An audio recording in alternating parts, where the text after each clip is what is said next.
The broadcast is now starting. All attendees are in listen-only mode. Peace and prosperity to all of you wonderful people. I'm so happy to have you here with us tonight. I see some familiar faces or some familiar names that we have on the call tonight.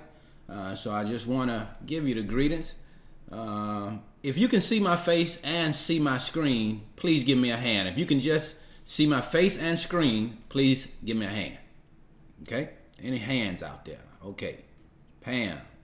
Now you can see the screen that says managing cash flow and paying carriers. Someone answer that question with a yes, please, if you can see that.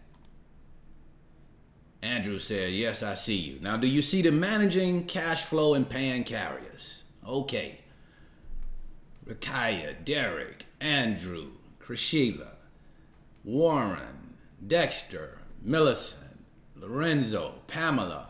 Oh man, it's good to see all of you here with us today. We're excited to have you. We got an outstanding training lined up tonight, and we're going to be talking about money.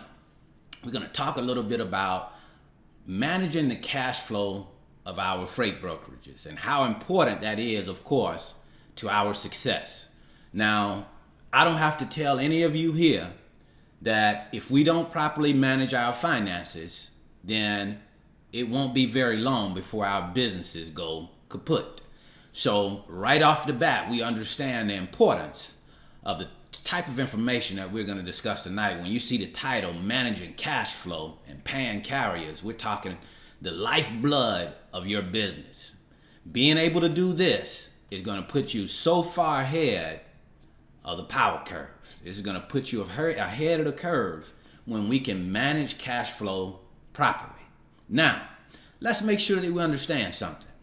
If you've had problems with managing personal finances, then it's very likely that you're going to have problems managing your business finances, which is why we always want to be improving. We always want to be getting a little bit better. And how we do that is, of course, studying our marketplace. And of course, not only just the marketplace, but what in that marketplace that we're going to need to do in order to be successful within that place. And one of the main things that causes a business to fail is improperly managing cash flow. And we tonight are talking particularly about freight broker businesses. And we're going to add a bit of an addition to this tonight. We're going to add additional piece to the puzzle with not only do you have to manage your cash flow and be able to pay your operating expenses, but as freight brokers, who else do we have to pay? As freight brokers, who else do we have to ensure gets paid? We have to pay carriers. We have to pay carriers. Lorenzo said the carrier. We got to make sure that they get paid. And a lot of times we have our mind just set on paying the line haul. Okay? Someone tell me, please, what is that? Because we want to identify what it is that we're talking about. We don't want to just talk about things and use terms that we don't all understand.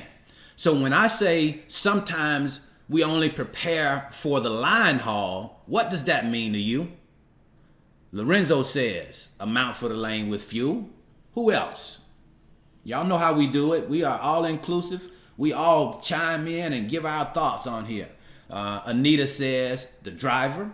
Londe says miles. Okay.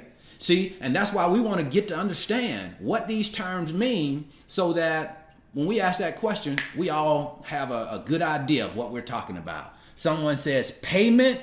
Pamela says payment of moving the freight. Okay. Payment of moving the freight. All of those are good answers. And C says the rate. Okay. So now let's dial in on this thing. The line haul. The line haul is simply the amount that you're paying for that load to move from point A to point B. Does not include any charges yet. And even when it comes down to the fuel surcharge, that's not considered the line haul when shippers are asking you to quote a rate sometimes with just line haul. A lot of times they mean for you to quote it without the fuel surcharge. Okay. Now, that doesn't mean that that charge is not going to be added back so that you get that money for that. But right now, what they want you to quote is just the line haul. So when someone asks for a line haul quote, what they're asking you for is the rate. Give me a rate from point A to point B with just the line haul. No accessorial charges. Okay? Now, when we say accessorial charges, someone tells me, what does that mean? What are we talking about when we're saying accessorial? Now, remember, we were just talking about the line haul. Now, we're talking about accessorial charges. What are accessorial charges? Just out of your mind. Don't go to Google and get anything from Google. We're going to forego Google. We just want to talk to you, and I want you to tell me what you think. Someone says accessorial says fuel, layover, add-ons, Richard says. Fuel, David says. Lumper, Lorenzo says. Fuel surcharges, lumper fees, layover fees, Stephanie says. Tarp pay, Rakaya says. Lumper, Anita says. Detention, Andrew says. Wait time, exactly. Now, all of you are absolutely correct in those answers. That's what that means when it says accessorial charges. That's additional charges, okay? So, for instance, I paid a line haul plus detention pay. Now, when I first sent out that rate con, the only thing that was on that rate con to that carrier was the total rate, okay? The all-in rate, which was, the last load I moved today was $900, okay, to the carrier, right? Now, when that carrier goes and a detention pay is incurred, I'm going to add that to the rate con as an accessorial. So it would maybe $900 plus $90 for detention, depending on how many hours that driver had to lay over, when it's outside of that. We have a certain window. In our case, with our shipper, if the carrier lays over 3 hours, okay, if he has an appointment at 6 a.m., and he has waited until 11 a.m. to get unloaded, that means he's owed 2 hours of detention pay. That's because detention pay is paid based off of after 3 hours, every hour after the third hour, we have to pay detention pay. Okay? So we've been talking about line hauls, and we've been talking about accessorial charges. Okay? So we can start to accumulate charges here. Now, what we have to understand is that guess who has to pay those lumper fees? Guess who has to pay those stack fees? Guess who has to pay the not the fuel surcharge, but the layover fees? Okay?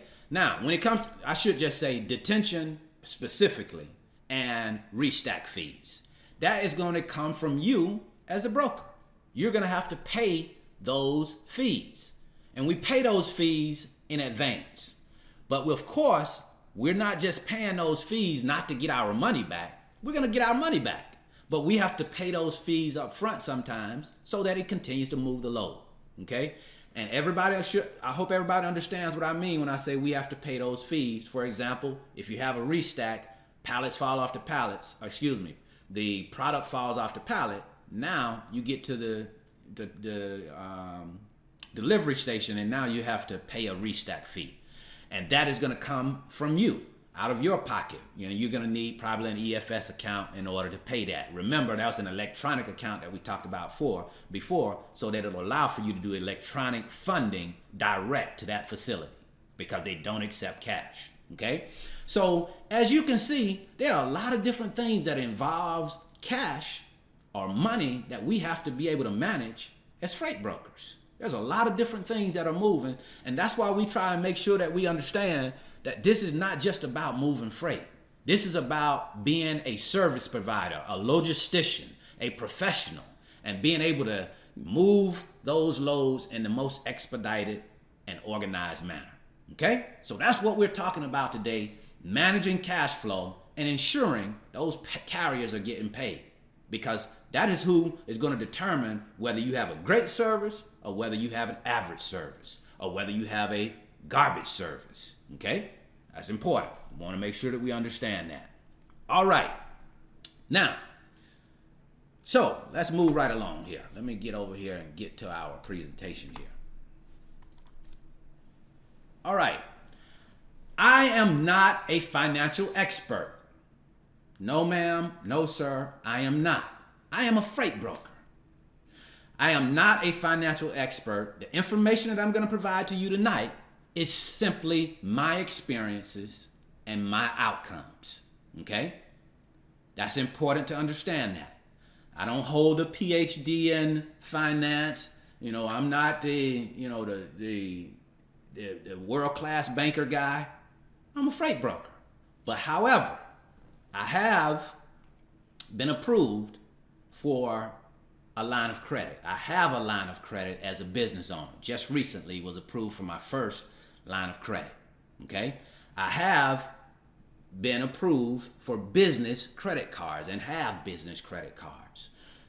But I want you also to understand that this is not a class that's designed to get you to go into debt. That's what this is. This is not about that. This is going to show you some options. Okay? Because what we do know is that money is a very, very convenient asset, a needed asset or resource in order for us to be able to grow our business. Okay? So I'm going to share with you personal experience this evening. As I always strive to do, is to share my personal experience and the outcome of those experiences, how it worked out.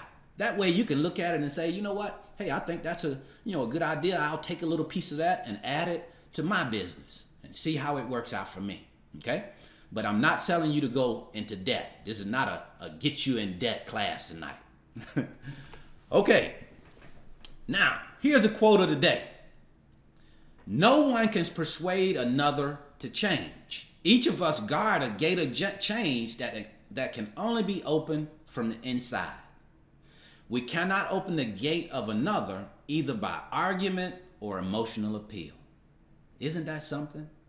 You can't open my gate and I cannot open your gate. We can say, oh, I'm so inspired by this person. That's great. That's wonderful. But when it really boils down to it, you have to be the change. You are the person, I am the person that has to make it happen for me, and you have to make it happen for you. I can't do it for you and you can't do it for me. Okay?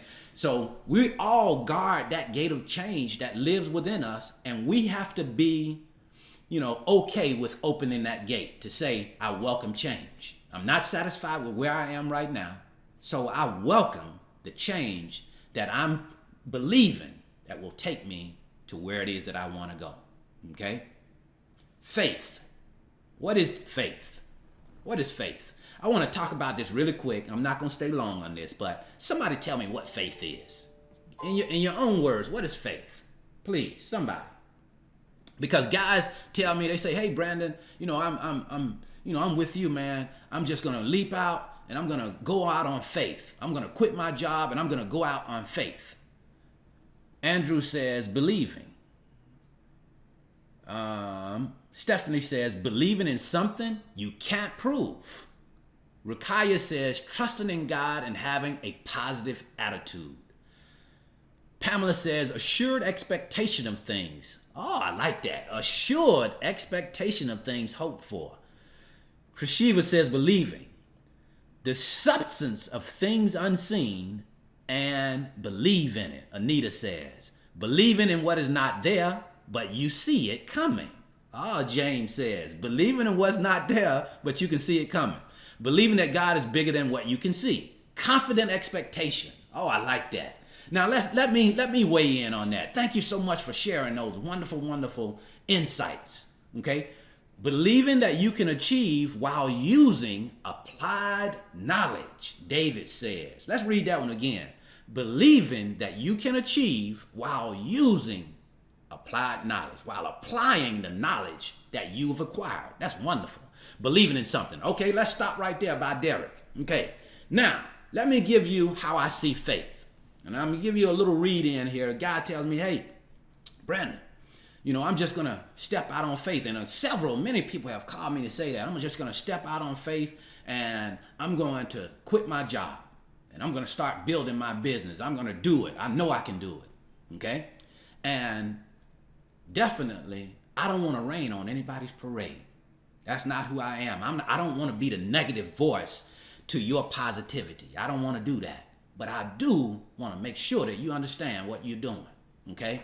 Me personally, I believe that quitting your job prior to, planning that thing out, making sure you have a plan in place, is a bit irresponsible. Okay? Here is what I believe faith is. Faith, just as someone said, all of you said, faith to me is the substance of things that you hope for. And I've seen this somewhere and read it, and I believe this is what it is. I think it might be in the Bible. It's the substance of things hoped for and the evidence of what you can't see. See, so faith is not magical. That's not some magic trick. It says it's substance there, so it's enough substance there that you can look at it and say, man, I can believe in that. And it's some evidence. It's evidence of what you can't see. So, yes, I want you to have faith in yourself and your own abilities. But at the same time, don't just up and jump and make up a decision to quit a job based off of you inspired by a video. Okay? Because you still got bills to pay. You still got your way that you have to make it and navigate in this world. And a lot of us have jobs, and those jobs, provide us with what we need in order to take care of our families. So don't just quit your job without a plan. Now, if you want to quit your job after you've planned it, you've prepared for it, I shoot the salute to you and tell you to move out. Okay? But make sure you're making a decision based off of your applied plan. Okay, so much for that. Time. Your time is valuable. I hope you understand that we thoroughly understand that. We try and make sure that when we come here, we are starting on time every single time. And not only do we start on time, we want to end on time as well. And if we go over a little bit, we apologize. If you just want to go ahead and bounce off as soon as the clock strikes 7, we certainly understand that. This training is going to last about an hour. We appreciate, respect, and value your time, because time is your most precious resource. That's the most precious resource we have, because there's nothing we can do to get any more back. Okay? Now, I want to go over 5 big tips with you. I want to leave you with something tonight so that we are all on the same sheet of music.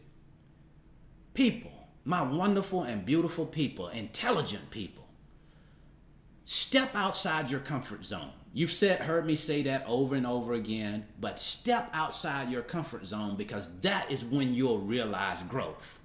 That's when it's going to happen for you. Okay? I remember there was a time when just about 2.5 years ago, when I would call up my business partner, and I had sent a packet out. I sent a carrier packet out, and that carrier has said that they will do the load, but they have to check with their factoring company. And now I'm sitting on edge. I'm sitting on pins and needles, because I'm covered, but I'm covered conditionally. I'm covered based off until they go and run it by their factoring company, and the factoring company has to come back and approve it. And I'm on pins and needles, and I have him on the phone, on the cell phone, and I'm waiting for them to call me back. And when they call back, they say, a lot of times I've had to deal with this. They say, hey, we can't get that load moved because you are not,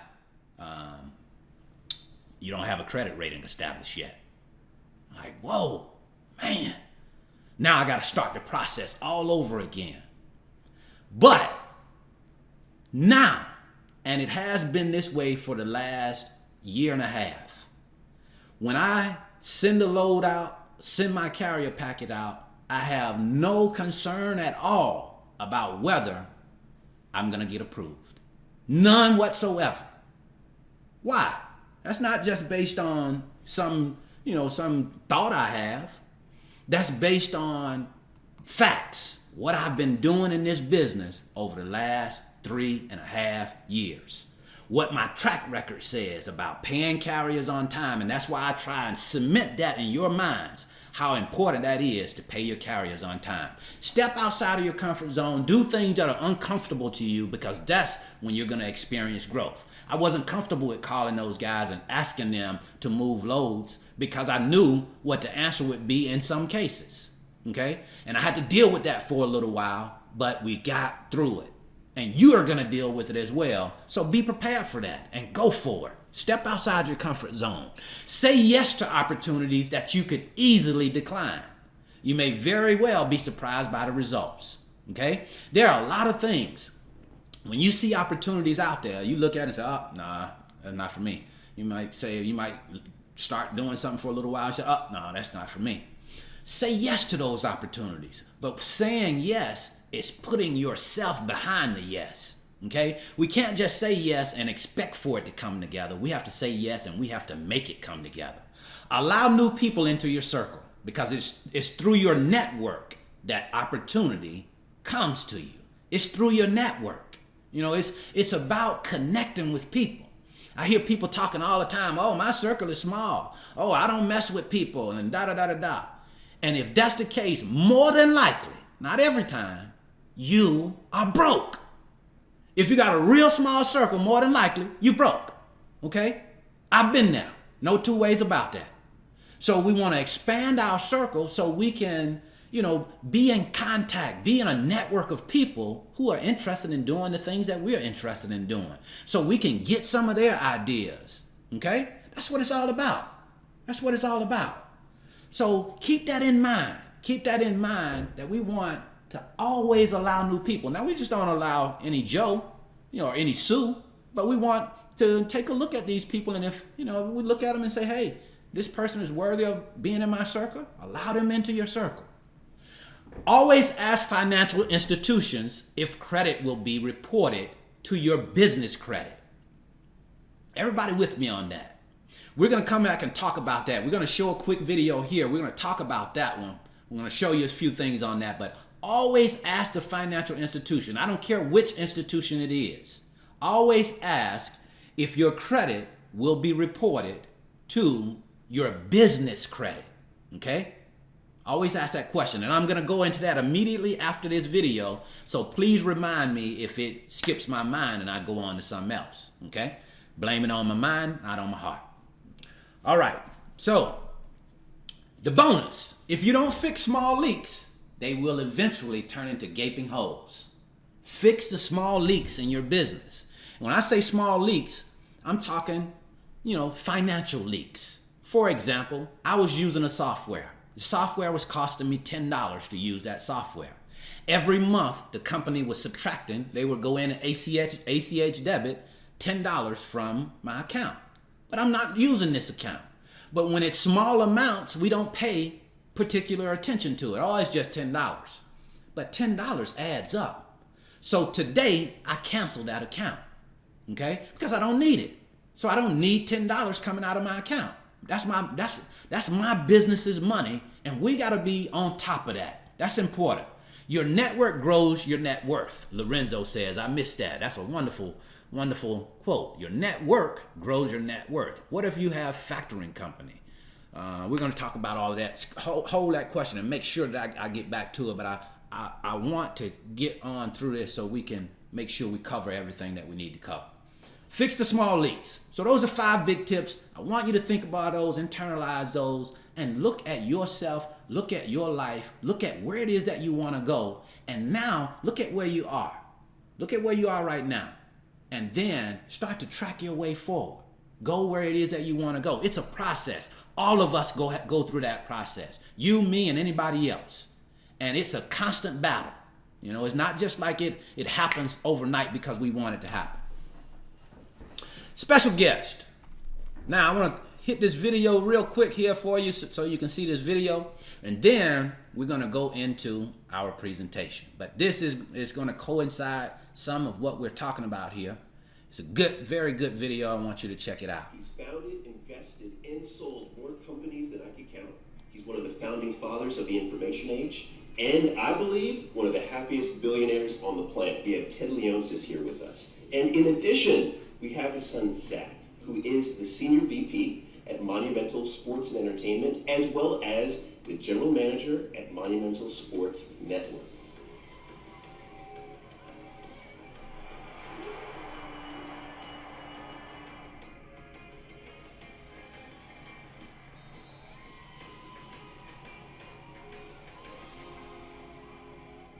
I want to go back early. I want to go to Brooklyn. My roots in Brooklyn powered a lot of what we were able to do. We moved from Brooklyn because the neighborhood had gotten so tough. Several of my friends had died of heroin and drug overdoses. When I grew up, where drugs just exploded in my neighborhood, my parents' answer was to pull me out of Brooklyn and bring me to Lowell, Massachusetts. My first business was cutting lawns. I literally went to the library and sought a book on how to mow lawns. And this one man thought I was interesting or charming and a go-getter and said, okay, here's my lawnmower. Give me a sample and a demo. And I was fastidious. That guy at the end of the summer said, are you thinking of college? I really wasn't. He said, I went to Georgetown University. Georgetown could use a boy like you. Ted was cutting this man's lawn and then he gets sponsored for college. But how? Let's break it down. Number one, Ted wanted to be the best. So what did he do? He went to the library and studied. Number two, he delivered. He cut that lawn better than anyone's ever cut a lawn before. Remember, you never know who's watching. And in Ted's case, it changed his life. I think that there are a lot of organizations out there that say, well, we're willing to take risks. And in practice, they don't actually, right? They want to take risks, they want to say they take risks, they're not risk averse, but they really are. I think it's been very important for us to think about, well, what is that next generation of fan looking like? How do they digest content? What kind of content do they digest? Why do they digest it? And then what's the engagement? Check out what Zach just said. You have to be obsessed with who your customer is and who they'll be tomorrow. But also, remember the mission and vision you set up for your company.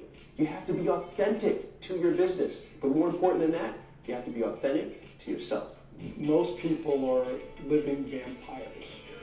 We see that. Explain that for us. I don't ever talk to you. I don't ever hear from you. I don't ever offer any value. And then it's, hey, I haven't seen you, talked to you, but I was wondering, would you give me a couple hours of your time and a couple $1 million and help me to launch something? That's not networking. Networking is being a part of things and being authentic in what you do and how you're meeting people. I can't tell you how many people I've ended up doing big, important business deals where we met doing something around a charity, not writing a check, going to a event wearing a tuxedo. That's not authentic. Actually doing the work, sharing around something. So I'm curious, Ted, your lowest point in your business career. My mother was dying of cancer and she was in the hospital. She came home. Zach was born. She came and visited, held Zach. From back in the hospital, she died. While I was at the funeral, my CFO called and said the bank called the notes. We'll be out of money by the end of the year. I think at the time I had $18,000 in all of my accounts. And my CFO said, I'm sorry this is happening. It's okay, so you've always written a script. What's the worst that can happen? Well, my mother dying is pretty bad. The bank pulling the notes pretty bad. Having no money, that's pretty bad. Well, some doors are opening. Wife is healthy. My son was just born. I'll figure this out. Do you know what your CEO rating is on Glassdoor? What would you guess out of 100%? 100% is the highest rating that you can get as a CEO. The average is roughly 64, 65%. What would you guess your father's score is? I think he's a little better than average. Maybe an 85, an 85. You know what? Your score is 96%, one of the highest on Glassdoor. I was thoroughly impressed. The way we want to keep scores by growing, creating jobs, creating opportunity. Okay, that's what I wanted to share with you. Now, did you hear what he said when Paul asked him, what was his lowest point in his business career. The lowest point in his business career. Did anybody hear that? Yes? No? Did you hear what he said when he said, what is your lowest point in your business career? He explained some different things that happened to him in his life, that his mother passed away, and the bank called the note. What does that mean? What does that mean? In your thinking, when you think of that, when he says the bank called a note, what does that mean? What does that mean? When the bank called a note, can anybody share with me and tell me what that means? The bank calling the note simply means that that bank has said, okay, well, they want the loan to be paid in full, Stephanie says. No two ways about it. They want all of their money. Don't matter if you owe 100,000, 200,000, 500,000. They're calling the note and they want all of their money in full. Okay? So even though that things were going pretty bad, he lost his mother, now they're calling the note, things are going downhill, he was still able to see the good. Like the worst, there were some pretty bad things that have happened, but I still have the opportunity. I still have the opportunity to fix it. And that's how we have to be as business owners. Be willing to go through some of those tough times, because they're coming. It's just not going to be peaches and cream. I promise you that. Now, what is the purpose of this training tonight? Why are we doing this training? It's always important to know why we're spending our time doing something, because your time is so important.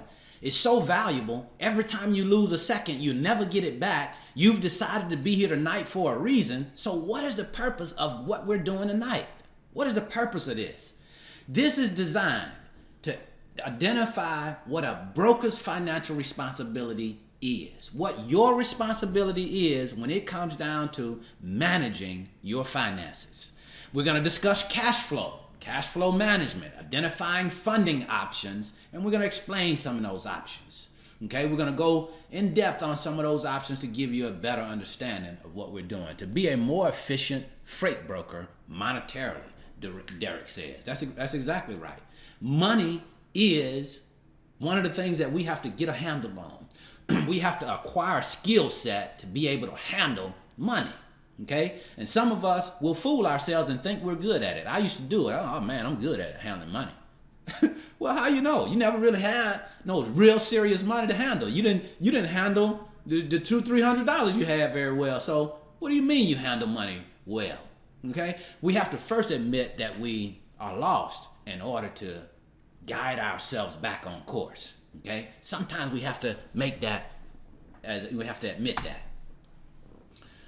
This training is not designed, again, to suggest that you should create debt to become a successful freight broker business owner. That's not what we're saying. We're not saying that you have to go out and create debt. Here it is, I'm in 3.5 years of my business and I'm just getting my first business line of credit through a major bank. Okay? I personally prefer not to deal with any of those second chance lenders. Why? Because they come with fees and they usually come with higher rates. Okay, so I just rather go direct to a traditional bank. That's who I like dealing with, which is why I went to Wells Fargo for my business line of credit, and also because I use Wells Fargo for my business banking. Okay, so we want to start to get things aligned properly. Who we do business with, what our relationships are with those businesses, who do we know their loan officers and things of that, people of that character, who do we know in those positions, who do we have a relationship with, who do we talk to personally one-on-one at those places. Okay, we have to get that in order as a business, but this is not designed to teach you how to go get yourself in debt. How can I see the questions others are asking? I don't know. I don't think you can. I'm sorry about that. You just have to rely on me reading them right now. Yeah, I opened my business account at a credit union, Lorenzo says. I opened my business. Great. Open your business account at a credit union. That's a wonderful thing. Good. Okay. Now, who can benefit from this type of training? Who's gonna get anything out of this type of training? Well, if you're interested in becoming a broker or agent, you can benefit from this training. Doesn't matter whether you're a broker or an agent, because agents in most cases eventually want to become brokers. They don't usually want to work for a broker for the rest of their life. I opened my business account with Bank of America, Anita says. We want to fire that up. Good job. Good job. That's all a part of it. These are steps that we're taking. But let's not forget, they are just steps. We have to put them all together to create a staircase. Okay? Training to become a freight broker or agent. If you're in a training course similar to ours and you are training to become a broker or agent, you can benefit from the course that we're doing tonight. Freight brokers and agents who are already doing it. If you're already doing it and you're saying now, man, I'm coming into some problems with some finances. I'm having too much month left at the end of the money. I need some financing strategies. I need to get some things situated so that I can better organize what it is that I'm doing. You're going to benefit from being here this evening. Okay, topic of discussion. What we're going to be discussing tonight is managing cash flow, as we have been, self-financing, factoring company, SBA 7 loans. Who knows what SBA 7 loan is? Anybody? Anybody know what an SBA 7 loan? I think it's a 7A loan. Anyway, these are government loans. And the purpose of these loans is to help small businesses. Stephanie says small business administration loans. Here is what I would like for you to do that's going to be a huge benefit to you. Whatever city you're in, usually they have a small business administration. Go and go to those small business administrations and check it out. Man, there's so much information there. There are so many programs to benefit small businesses. So if you don't take anything else from this class tonight, the Small Business Administration is an excellent resource that can help you to build your business. So Small Business Administration, check that out.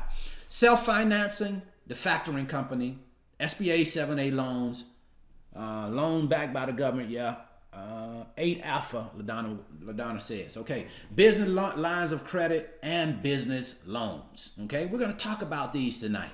We're going to talk about these as funding options for our business. Okay, did you know that managing cash flow, especially during the first year or so of operations, can be extremely challenging for small businesses? Did you know that? Well, if you started out on your business and you're starting to, move and manage loads, I'm sure you're becoming aware that it's not easy managing the cash flow of your business. Over 90%, check this out. Over 90% of small businesses failures can be attributed to poor cash flow. Poor cash flow, 90% of small business, they can attribute that as being the problem why they fail. Don't you think it's so very important for you to be able to manage cash when we consider that? Sure it is. Okay, somebody said, do you find the SBA where your company is location or where you are located? That's a good question. If it were me, I would do it where I was located, because that way you can go and visit that particular SBA and you can just let them know what your current situation is. Same as marriages, laugh out loud, Stephanie said. Exactly. Our marriages suffer because of poor cash flow. Okay? So we got to get a handle on this thing called cash. I've adopted a strategy that says, now, I only borrow money when I can use it to earn more money. Okay? I'm a car guy. I love cars. And I used to buy cars. I buy cars because I like cars.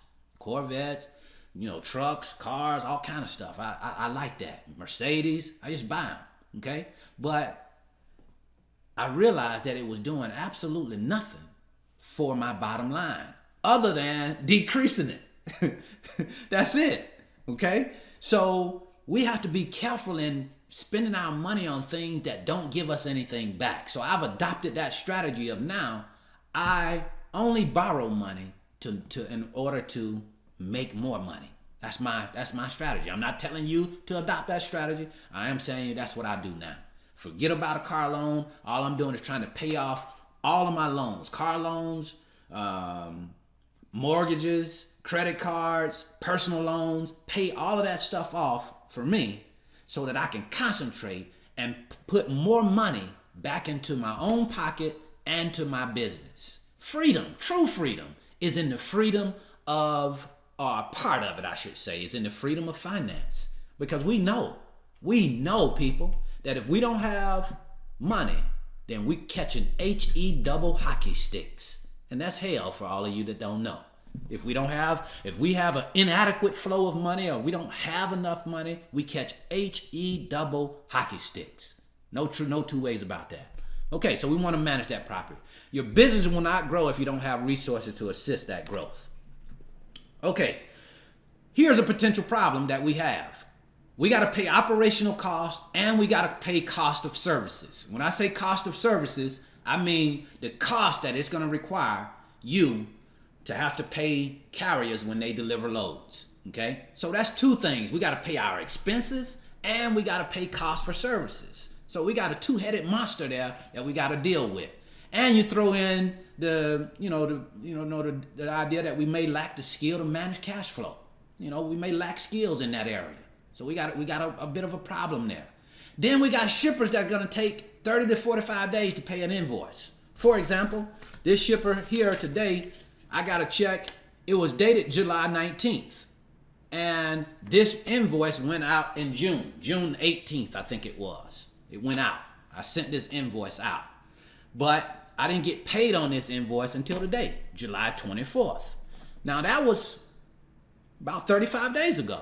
Okay, so we have to be, it's not just 30 days on the money. That's why we say between 30 and 45 days, we got to be able to do without that money if we're financing our invoices on our own. If we're financing it through a business line of credit or a business loan, we got to be able to do without that money for a period of at least 30 days. Okay. Some shippers are asking if we are willing to wait 60 days for payment. You are exactly right, Muammar. I had that same situation happen several times. But you know what I said? No, sir. No, ma'am. We don't wait 60 days to get paid. Okay. But that doesn't mean that you should say that. Maybe you can wait for 60 days to get paid. But to me, what that indicates is a cash flow problem. If you got to wait 60 days to pay me, then you might be having some cash flow issues. So I don't want to get caught up in that banana boat. Okay? So we got to be mindful of those things. We got to think like business people. Okay? Industry standard is 30 days, Lorenzo says. Okay? So we want to be around, I believe in 30 days. That's what my agreement says is 30 days. Okay, but now of course sometimes you're gonna go a little bit over that, but for the most part, my shippers adhere to my 30 days. Okay, Muammar says that was a little bit suspicious to him, but I will say that I've had those instances as well, and I don't definitely know that means that there's a problem. I'm just a little leery of 60 days. Net 30 or 15 is real good, Anita says. Now, the other problem we could have is we could run out of cash. And if you run out of cash, that means that you cannot move loads. So let's say you have a shipper and he has, it's toward the end of the month, you haven't gotten paid, you don't have any more money to be able to move loads, and you have a carrier that wants a quick pay. Well, you can't pay him. So you got to bypass that load. You got to bypass money, which is why I think to start off, a factoring company is not bad. Because a factoring company gives you the ability to move as many loads as you can possibly move without regard to money. Because you don't need the money. The cash, the factoring company is going to pay it. Okay? Let's look at some solutions here. Personal or business cash on hand. Factoring company, business line of credit, business loans, SB7A loans. Okay? Now, let's look at this real quick here. When you're thinking about cash and having cash on hand, even when you have what you think is, a sufficient amount of cash, you still have to be very aware of your money, because it could be there today and you look around and wow, your money has been cut into. You've paid some things here and there. Carriers have gotten paid, and now your cash flow is starting to diminish. So we got to be mindful of that. The factoring company, okay? Let's talk about factoring. Now, if you've heard me before, I think, again, factoring, for me, was the best way to start off, okay? Let's see what questions I have before I get into this. What is a factoring complaint? Is that what you're saying? Anita, ask that question again, please. Okay, so factoring companies. Let's focus in on factoring companies. A factoring company is a great option to me because it provides that one big advantage, and that is the ability to move unlimited loads. Okay? Now, let's look at another part about a factoring company that you might find interesting. When you get with a factoring company, sometimes you can use that as leverage. You can talk with your carriers and let the carrier know, hey, I am not personally paying for the load. I'm backed by XYZ factoring company, which could be or could work in your favor. Okay? So that's important. That's important. Having that kind of backing when you first get started is a good thing. So that's a good thing about a factoring company. Now, the other side of a factoring company that is very good that people don't talk about a lot is a factoring company. They are going to take care of credit checking your customer, because doing credit checks on your customers can be very expensive. Over the long haul, depending on what type of setup you have, checking customers' credit can get expensive. The factoring company is going to check that customer's credit. Two types of factoring. Who knows the two types of factoring? Anybody right off the top of their head know the two types of factoring right now? And I forgot them. But the two types of factoring are, somebody help me out with that one. Two types of factoring. Recourse and non-recourse. Exactly, Leslie. Save me. Thank you so much, Leslie. Recourse and non-recourse. Now let's dive in on that real quick, okay?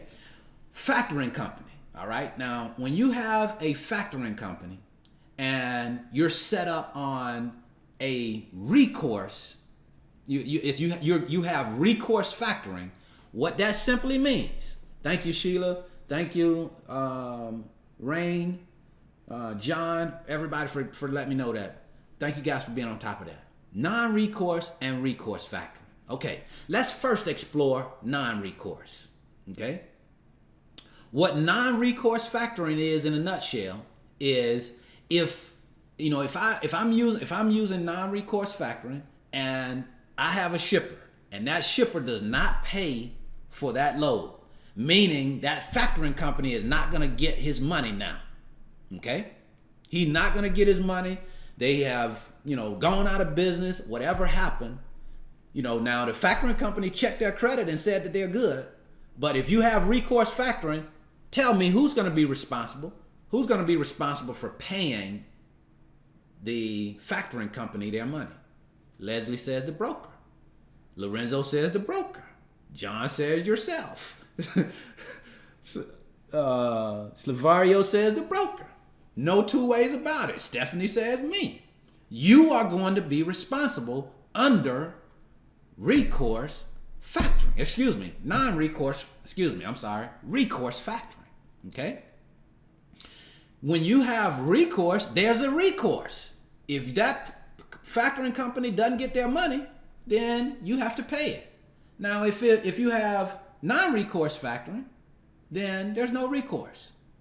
But now, do you think that that's often the relationship, a non-recourse relationship or a recourse relationship?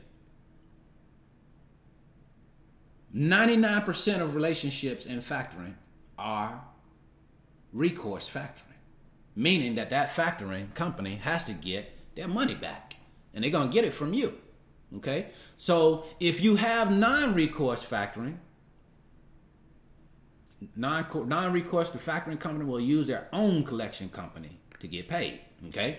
But now if you have non-recourse factoring, that means that under non-recourse factoring, If the carrier does not pay, if the shipper does not pay that your factoring company, there are some cases where you wouldn't have to pay. But for the most part, even on the non-recourse, you'll have to pay. Depending on how you're set up. But the other side of that, there's going to be very, very strenuous credit approval. They're not just going to approve anybody. If they're doing non-recourse, you're going to have some serious credit hurdles to climb to get your customer approved. Okay? So, exactly. John says your non-recourse is also going to be higher rates. Okay? So right now we know we're dealing with one or two types of factoring: recourse or non-recourse. Brandon, Alliance Logistics, July 27th, we are dropping our factoring company. Our contract ends and we are not renewing. Okay? Guess what kind of factoring we have? We have recourse factoring. Now, let me let you in on a secret. I've never had a customer that did not pay. Never had a customer that didn't pay. Okay? That doesn't mean that you won't have customers that don't pay. Because just like small businesses go out of business, and you're working with some small businesses, big businesses go out of business. Okay? That's the nature of the beast. Okay? So we have to be mindful of that. Non-recourse and recourse factoring, and take a look at each.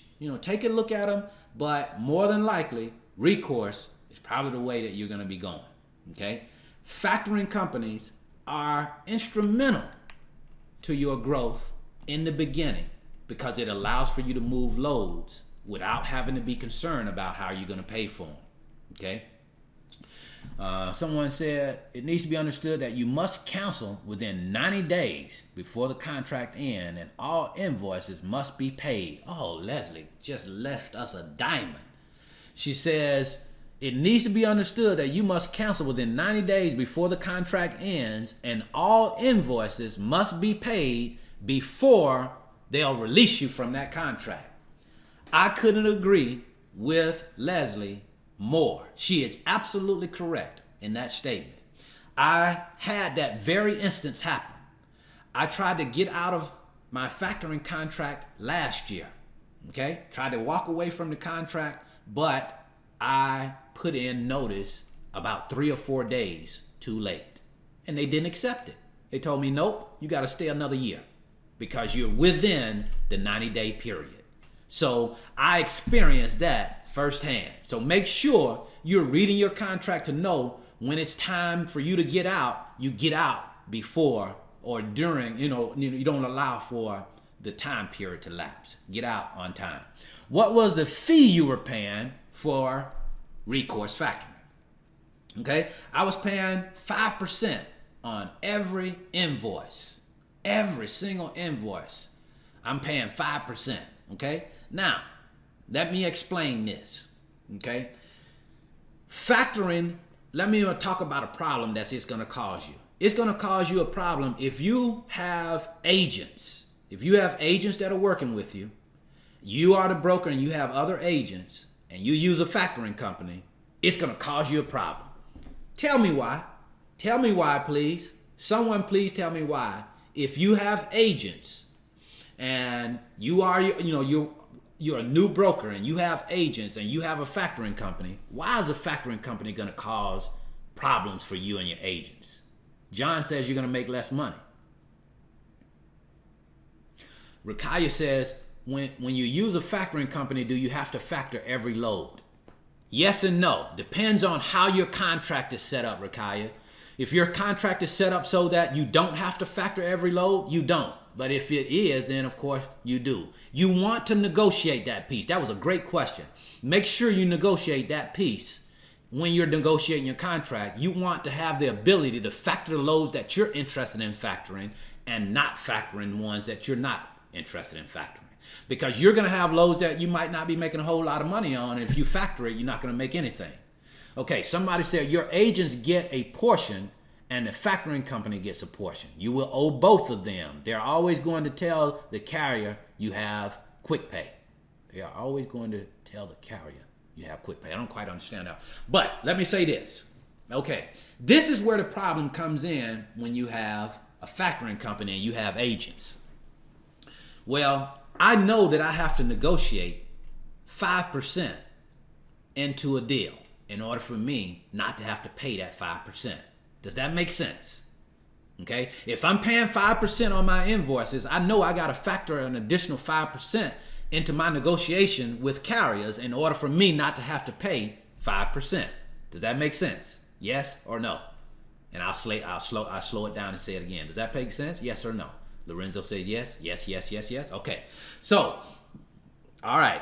So now, with agents are going to come in and they're going to have to get over or get under that 5% as well. Because you as a broker is not going to pay every 5% load that they're moving. You know, you're probably not going to do that. You know, you may offer to pay 2.5% or whatever it may be. But an agent is already not making a whole lot of money. And then to have to negotiate or lose 2.5% to 5% on a deal, that's really going to cause some problems. So an agent don't want to have to deal with, you know, losing money to a factoring company. He's already paying you, the broker, a certain amount, or X amount of percentage. You know, so you don't want to include a factoring cost in on that, because what it ends up doing is driving them away. They look at it and say, man, I can't make money like this. Okay, you can. It just offers a different challenge. You still can, but most people don't want to deal with that. Okay, so factoring companies, they're going to provide you the money to pay carriers. Now, you're never going to see that money. They are going to be responsible for paying the carrier. You're just going to send your invoice. Your carrier is going to send all of your invoice information to you and say, hey, this is what you owe us. And then you're going to turn around and send that information to your carrier, to your factoring company. And your factoring company is going to get that carrier paid. And your factoring company is also going to pay your commission. Okay? So that's good in the sense that you have access to your money right away. You don't have to wait 30 days. You get your money as soon as that invoice comes in, you get your money. Okay? How would you know? How would they know if you didn't use them? Rakaya. That's a good question. I don't know that they would know, unless, of course, what happens is when you're going to sign an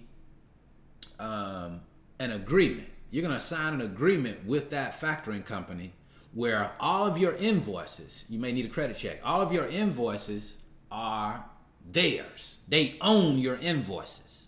So they're going to send that signed agreement to guess who?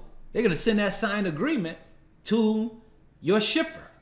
So your shipper has your agreement and they're saying, okay, well, Brandon from Alliance Logistics has signed this agreement and all of their invoices are owned by Trans Am. So when they go in, if you factor them, if you invoice them directly, where are they going to send the money? Rakaya? If you have a signed agreement on board saying that all of your invoices are the factoring companies, where are they? There you go. They're going to send your money to Trans Am, whether you factor it through Trans Am or not. Okay, so that's how they'll know that you're going outside of them. But that, the good thing about that is you'll let them know. It's okay that you factor it because you don't have to factor every single invoice if you get that in your agreement. Okay, and John says until you get a release. Okay, and what that is called, what he's talking about, is a release of assignment. Okay, that means that all of your invoices have been assigned to that factoring company. Now what John is talking about is a release of assignment. You're going to get a release of assignment now saying Brandon Alliance Logistics LLC is no longer under Trans Am. We don't have control over the invoices anymore. Now they'll have different wording than that, but I'm just showing you how that goes. And that'll be your release of assignment. Okay? And now you're clean.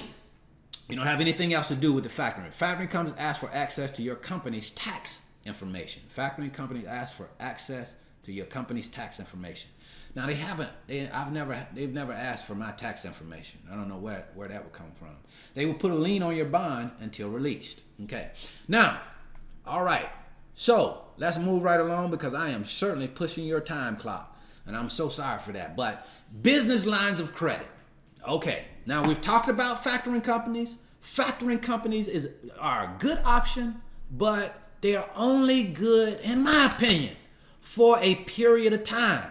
We got to graduate from that, because I cannot tell you, well, I can go into my books and tell you exactly how much money that I spend on factoring, and it is a boatload of money that you spend in factoring, okay? Because let's just say, for instance, you got a $1,200 invoice, $1,200 invoice.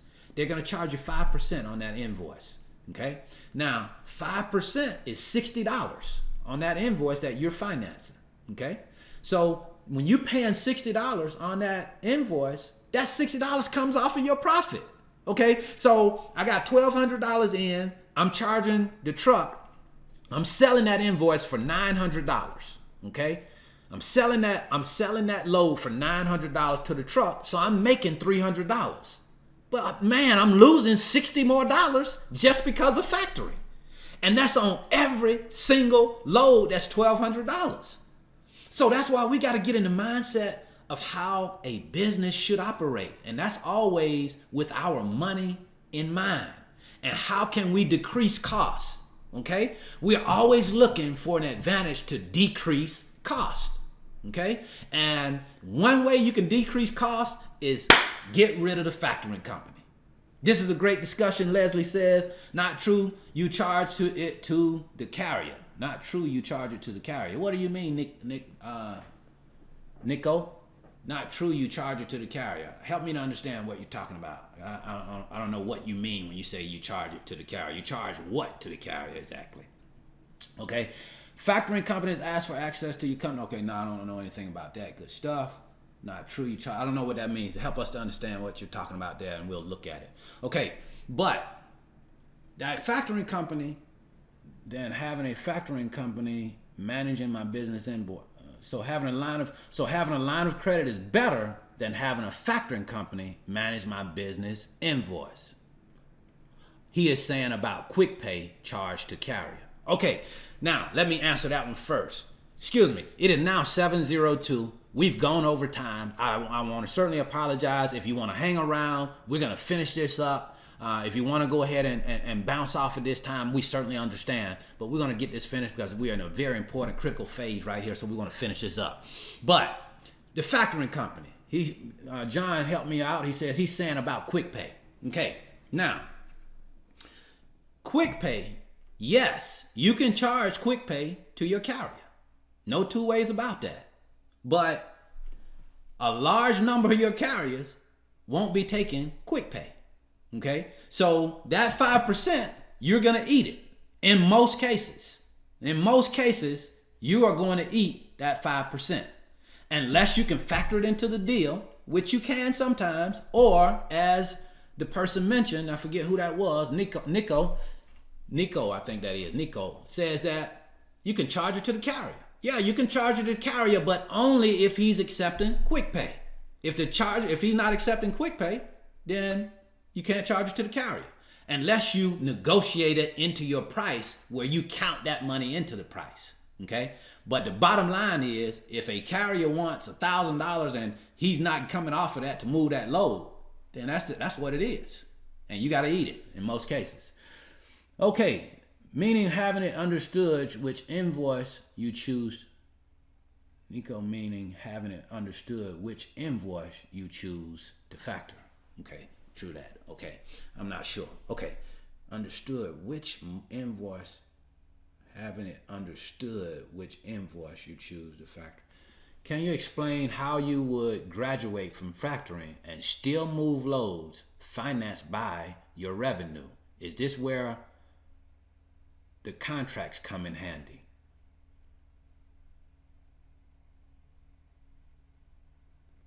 Okay, now, good question. How do you graduate from factoring?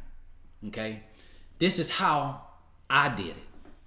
Number one, to start to produce revenue coming into your company.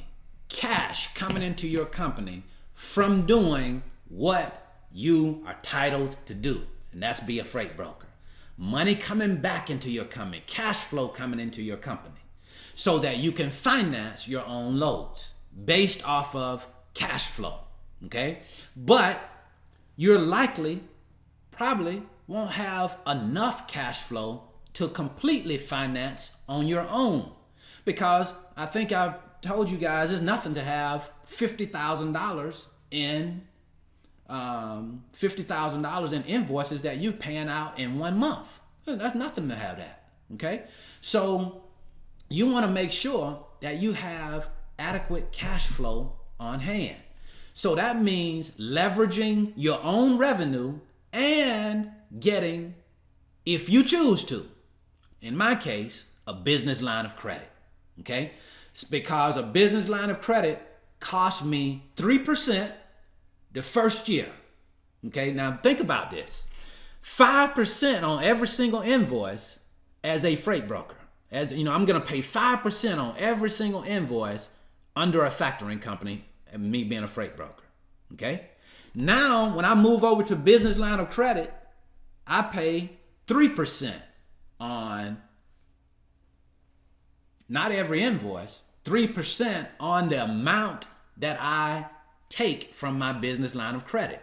So if I have a $50,000 business line of credit or a $100,000 business line of credit, and I use $2,000 off of it, then I'm not paying interest on $100,000. I'm only paying interest on the $2,000 that I take off of that business line of credit. That is a big advantage.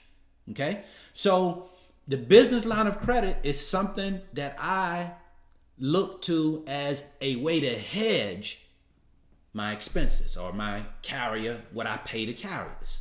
I use my own revenue and my business line of credit, decrease what I'm paying out in cost, and increase what's coming into my business based off of what I'm saving in interest, what I've been paying out. Okay? You have to make sure to build your business credit in order to get approved for a business line of credit. Okay, let's talk about that quickly. Business line of credit. I was disapproved twice for a business line of credit, okay? Because I came in with the understanding in my mind. I was saying, okay, I got great personal credit, and you know, it shouldn't be any reason why I wouldn't get a business loan. Well, that's two different things. Of course, they're going to look at your business credit or your personal credit, but they're also going to look at your business credit. And more importantly, they're going to look at your revenue. How much money you got coming into your business? How much money are you making? And then they're going to decide whether you're going to be approved for a business line of credit. But somebody tell me, what is it that bank is saying when they say you're approved for a business line of credit, or you're approved for a business loan? What are they actually saying to you as a business owner? What are they communicating to you? They're not just saying they're loaning you money, right? They're just not just loaning you money. What are they saying? Stephanie says you are a good risk and you can pay your bills. I agree with that. Somebody says your business passed the smell test, Lorenzo says. I agree with that. Anybody else? Those are two super answers. You're a good risk and you can pay your bills. Your business passed the smell test. Sheila says that you can pay back the line, which is unsecured. Stop right there. Good thing.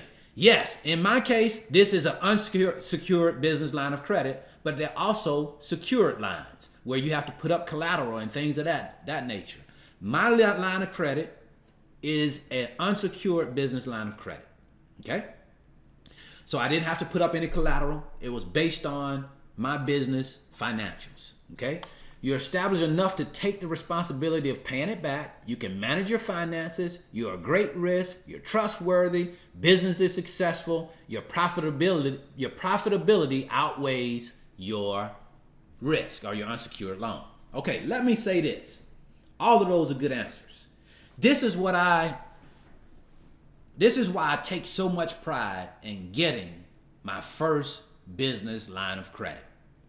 Because what the bank essentially is saying to me is that, Brandon, we have taken a look at your business information. We've taken a look at this business idea that you're talking about. We've taken a look at your finances. We've taken a look at the money that comes into your business. We've looked at how you've handled that money.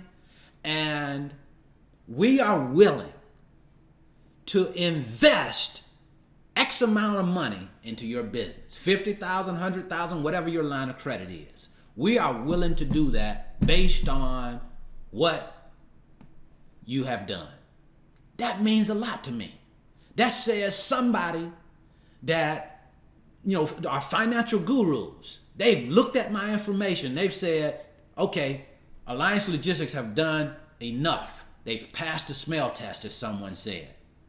And now we're willing to invest in your idea. But when I first went after a business line of credit, guess what? It was one of the first times that I applied was when we were first starting our business, and we were disapproved. Not no, but heck no. No way possible we're gonna give you a line of credit. You don't deserve it yet. You hadn't done anything to earn a line of credit. So why would they give or put their money up based on something you are just talking about? Businesses fail every day, so they wouldn't do that. Now, the second time I got denied was because of high credit utilization. High credit utilization. How long did it take you to get approved? I went to the bank last Tuesday. Last Tuesday. And Thursday, I was approved. Wednesday, I was approved. And today, I got the line of credit. I got access to the line of credit. Now, some people say the knock against Wells Fargo is it take you 2 to 3 weeks to get funding. Didn't take me 2 to 3 weeks. Took me about a week to get funding. Okay? So with traditional lines, with traditional banks, they say it takes a little bit longer. But I'm okay with 7 days. What about you? That wouldn't be bad, would it? Because if I need money in 7 days, I got a problem. If I can't wait for 7 days or 2 weeks without getting money, then I got a problem. But you must also continue to show them your financial records regularly for them to continue providing you the line of credit. Well, I don't know about that. That very well could be true. But, I don't think it's about showing them. They see it. They see your line of credit. They see your banking. They have all of my information. My information is, my banking goes through Wells Fargo. So they have that information. What do you do to turn your business credit around? Okay. Well, first of all, I had to establish business credit. You see, it's just like a new person when you are going to get a car, you're going to get a home. If you don't have an established credit, you have to, establish some credit. You have to do what you say according to or to take care of that credit properly. DUNS number, people talk about DUNS number. I have a DUNS number, but I don't put a whole lot into a DUNS number for me right now because the bank never mentioned the DUNS number. They didn't ask me any question about a DUNS number, nothing at all. They see if you charge and pay it back on time. Okay? EIN number. Exactly. They're going to take your EIN number and they are able to check your credit, your business credit through your EIN number. But yes, I do have a DUNS number, and that may be a very important piece to have, but nobody ever asked me. The only people that ask me about my DUNS number is the DUNS folks. And they'll say, oh, somebody's checked your credit, and they're going to want you to pay some money to the DUNS folks. They're going to want you to pay some money in order to get something else to access, a bigger credit rating or something such as that. So I don't do a whole lot with the DUNS, not to say that I won't, but right now I don't do a whole lot as far as the DUNS number is concerned. Business line of credit, was your personal credit a major factor? Personal credit was a factor, but my business was loaned the money by the EIN. Okay, they gave my business the money. See, that's the beautiful thing about it is it's not reported to my personal credit. It's reported to my business credit. Okay, that's the difference. It's not saying they're giving a loan necessarily to Brandon. They're giving a loan to Alliance Logistics. And that is the difference. That's what we want to be able to do, is to go and get a loan in our business name. Okay? Like for instance, I'm going to show you something here real quick. This credit card, okay? You see this credit card and it says Brandon, and then it says Alliance Logistics LLC on the card, right? And it says it's a business card. It says Spark Business Card right there, right? So it says it's a business card. Guess what? Guess what? It doesn't report to my business credit. Capital One does not report this card to my business credit. Isn't that something? So we have to be mindful of that. That's why we have to ask the question, does the credit that you are requesting, will they report it to your business credit? Because there are plenty business credit cards out there that don't report to your business credit. They're reporting to your personal credit. And when you're getting reports on your personal credit, it's not helping your business credit, okay? Anita says she got her DUNS number through LegalZoom, but declined the extra fee, okay? I got my DUNS number free and didn't pay the extra fee to go through all of that other, DUNS stuff. Could be something I do at a later time, but not now. I'm not really concerned about the DUNS deal, okay? But we want to make sure that these cards report to our business credit. For example, there is a Wells Fargo card in the name of the business, but it reports to my business credit. We want cards that are going to report to our business credit, because if not, it's not doing us any good, okay? It's not doing us any good. Rakaya said it is free. Your DUNS number is free. It is sometimes. Business loans. Business loans are, the same process that you go through for a business line of credit. But the difference between a business loan, if you go out and get a business loan for $100,000, then you are paying interest on $100,000 from day one, because you're getting a loan for that amount. That's the difference, in a business line of credit. I'm only paying on the amount of money that I'm accessing. That's it. SBA 7 loans, SBA 7A loans, those loans are the ones that we were talking about that are backed by the government. These are backed by the government, and you go through the SBA administration and they help you to acquire one of those loans, okay? So that's why I think the Small Business Administration is such a good resource. You can go through there and they can help you, get funding, getting grants, getting different types of loans that you qualify for. It's a lot of help that they can provide in Small Business Administration, okay? So let's recap here. Factoring company, in my opinion, is the best way to start. For me, it was the best way to start because I couldn't access a business line of credit, okay? And I'm even happy to this point that I wasn't able to access a business line of credit when I first started, because the factoring company they took care of that completely. Paying carriers, I didn't have to manage any of that. All I had to do was get loads moved. So it was a good experience to go through factoring company, to have them dealing with your customer and knowing, man, I wish I had that authority to deal with my own customer. But when you do it, when you do get that authority, you realize how important it is and you take better care of it.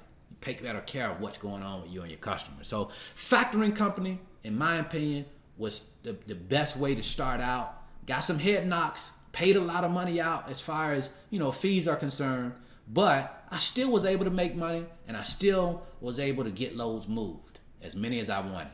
Business line of credit, we graduated to that, and now is, basically now you're looking at how you're going to how you're going to use your business line of credit. Matter of fact, you already determined that at this point. How are you going to use it? Have a plan for it. Because when you don't have a plan for it, you start using it for things that you don't need. So we want to be careful with that. Anita says buy a truck. How do brokers check the shipper's credit? Well, that depends on how you're set up. If you're set up through a factoring company, they're gonna do it for you. If you're not, you're gonna have to go through one of those credit check agencies, an agency that checks the credit of your customers. Now, let's see what we have here. how long did you have to be in business in order to get a business line of credit? I was in business 3.5 years, but Wells Fargo only requires that you have 2 years. 2 years in business and be a profitable business.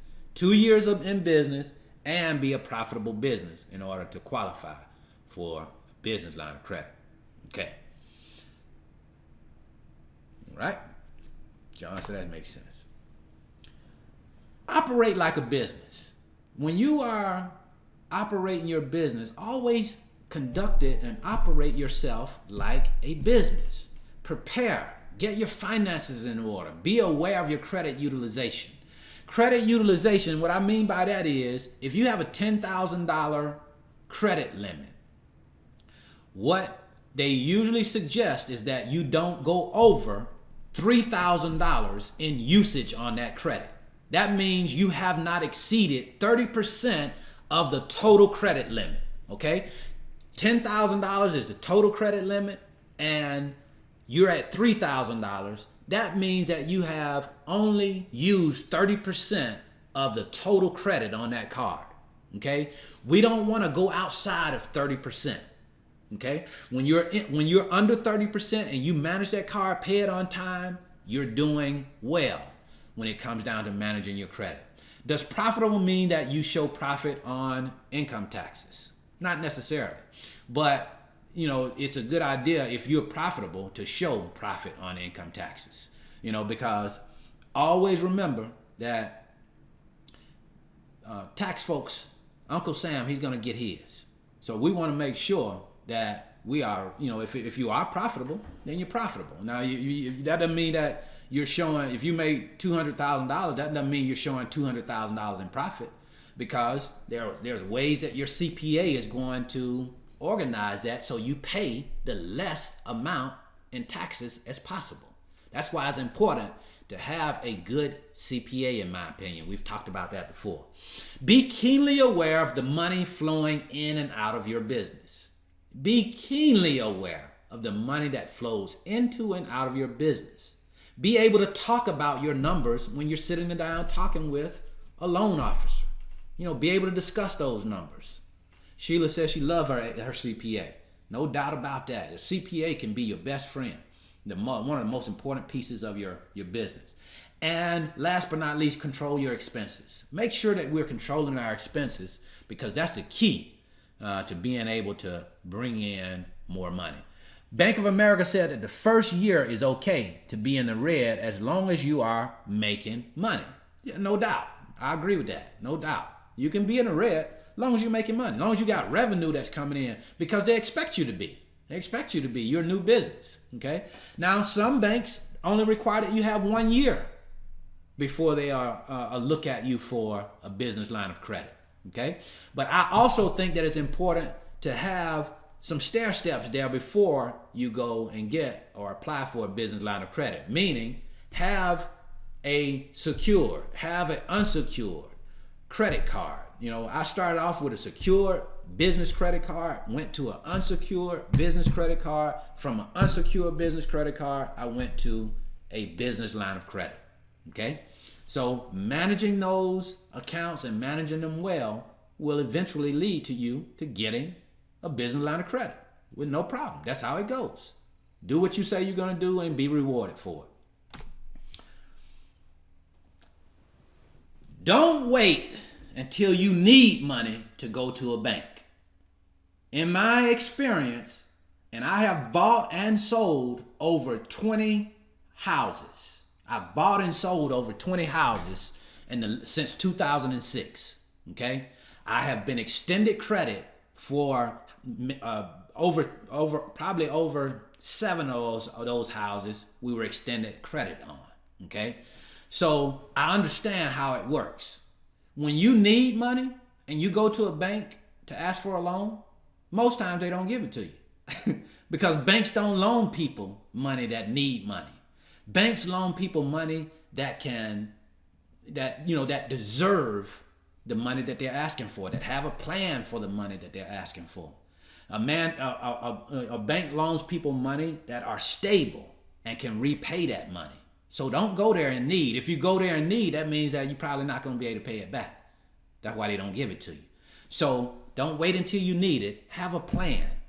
And I don't mean a business plan.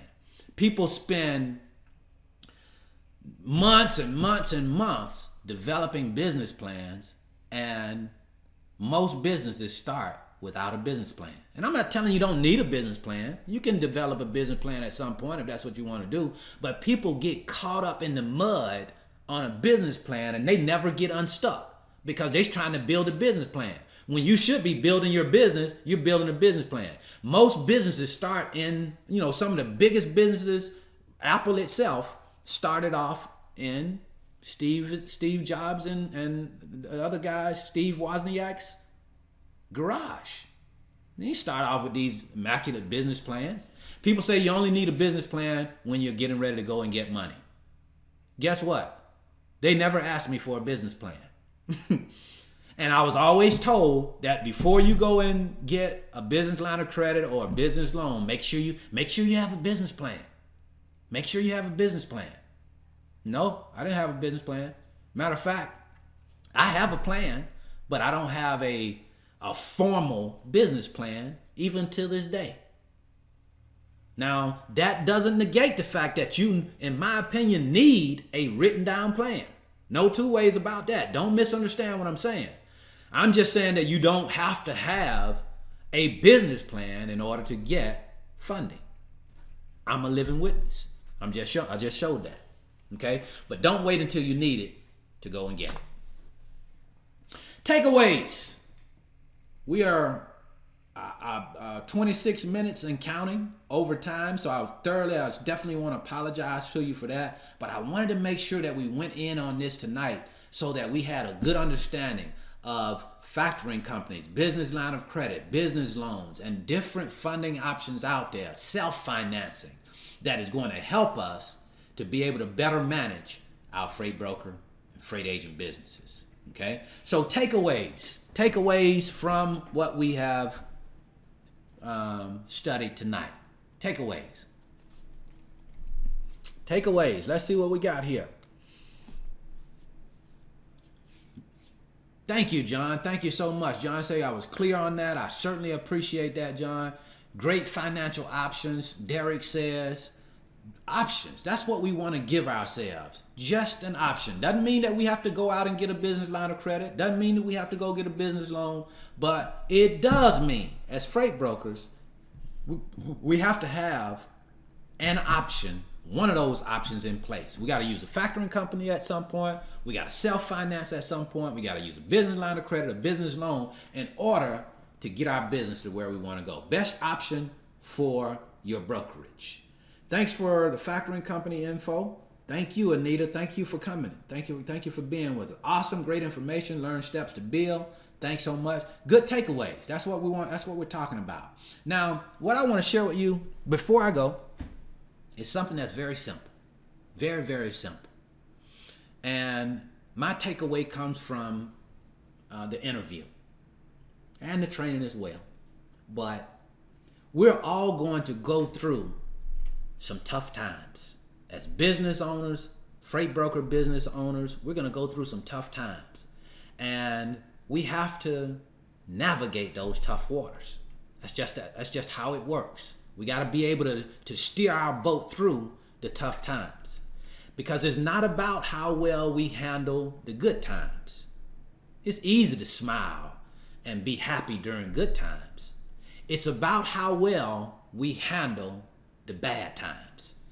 That guy Leonis mentioned in that interview that, even when it was bad, he was still able to see the bright side of things.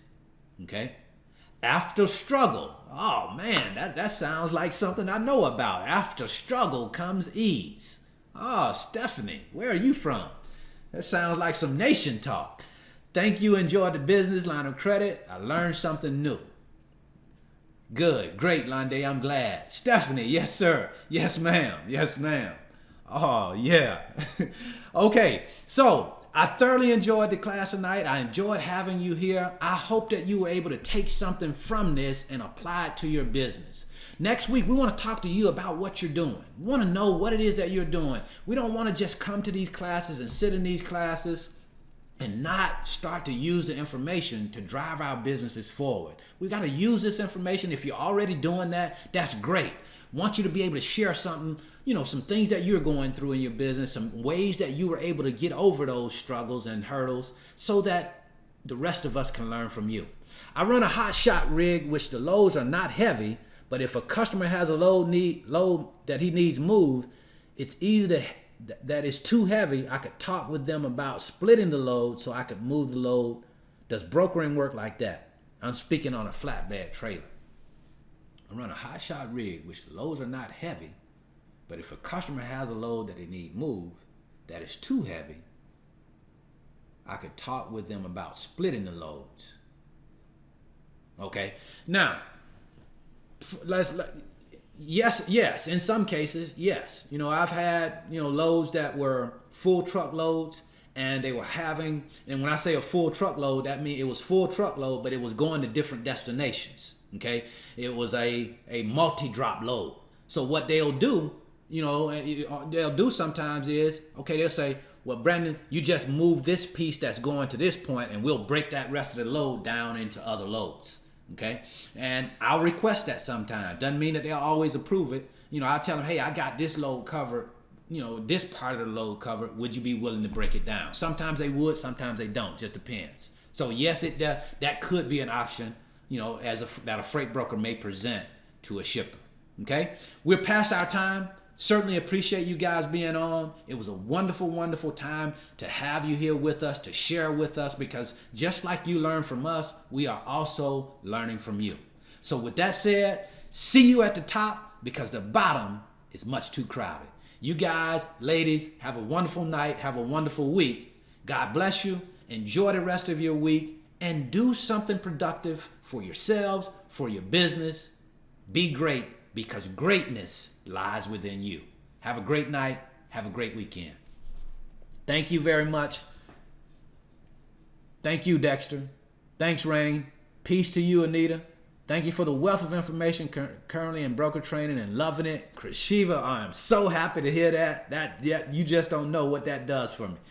ASA, yes, ma'am. Salam alaikum to you, Stephanie. Thank you so much for being with us. Rakaya, thanks.